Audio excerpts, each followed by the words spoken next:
قابیل اور حابیل حضرت آدم علیہ السلام کے دو بیٹے تھے۔ دونوں کے درمیان ایک بات کو لے کر جھگڑا ہو گیا۔ قابیل نے حابیل کو قتل کر ڈالا۔ جھگڑے میں قابیل نے حابیل کا قتل کر دیا۔ زمین پر یہ پہلی موت تھی۔ دنیا جب شروع ہوئی تو یہ زمین کے اوپر پہلی موت تھی، اور اس بارے میں ابھی تک آدم علیہ السلام کی شریعت میں کوئی حکم نہیں ملا تھا۔ یعنی جو موت تھی پہلی تھی تو پتہ نہیں تھا اس کو کیا کرنا ہے، آگے اس کے بارے میں بتایا جائے گا۔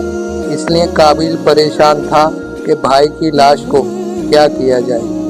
اللہ تعالیٰ نے ایک کوے کے ذریعے اس کو دفن کرنے کا طریقہ سکھایا۔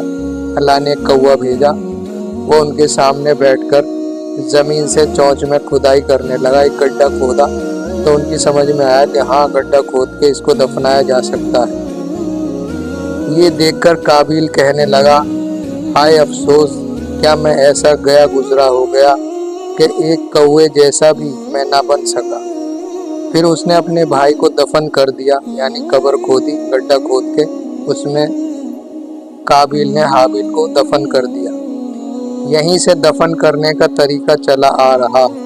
حضور صلی اللہ علیہ وسلم نے قابیل کے متعلق فرمایا، دنیا میں جب بھی کوئی شخص ظلم قتل کیا جاتا ہے، یعنی کوئی بھی ظلم کرے گا کسی کے اوپر اور اس کو مارے گا، تو اس کا گناہ حضرت آدم علیہ السلام کے بیٹے قابیل کو ضرور ملتا ہے، اس لیے کہ وہ پہلا شخص ہے جس نے ظالمانہ قتل کی ابتدا کی اور یہ ناپاک طریقہ جاری کیا۔ یعنی اسی کے ذریعے قتل کرنے کا جو طریقہ ہے اس نے ہی ایجاد کیا، اسی سے شروعات ہوئی۔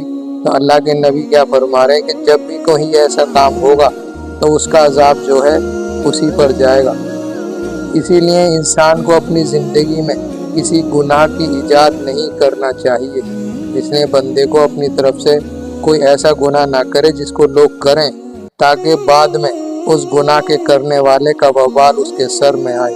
یعنی جو گناہ اس نے کرا لوگوں نے دیکھ کے وہی کرنا شروع کر دیا، تو جو بھی اس کا بوال گناہ کا کرنے والے کے اوپر ہوگا وہی ایجاد کرنے والے کے اوپر ہوگا۔ یعنی جس نے اس گناہ کو کر کے دکھایا، لوگ اس کو دیکھ کے کرنے لگے، تو اس کا بوال جو ہے اس کے اوپر بھی پڑے گا۔ اللہ تعالی ہم سب کو گناہوں سے بچنے کی توفیق نصیب فرمائے۔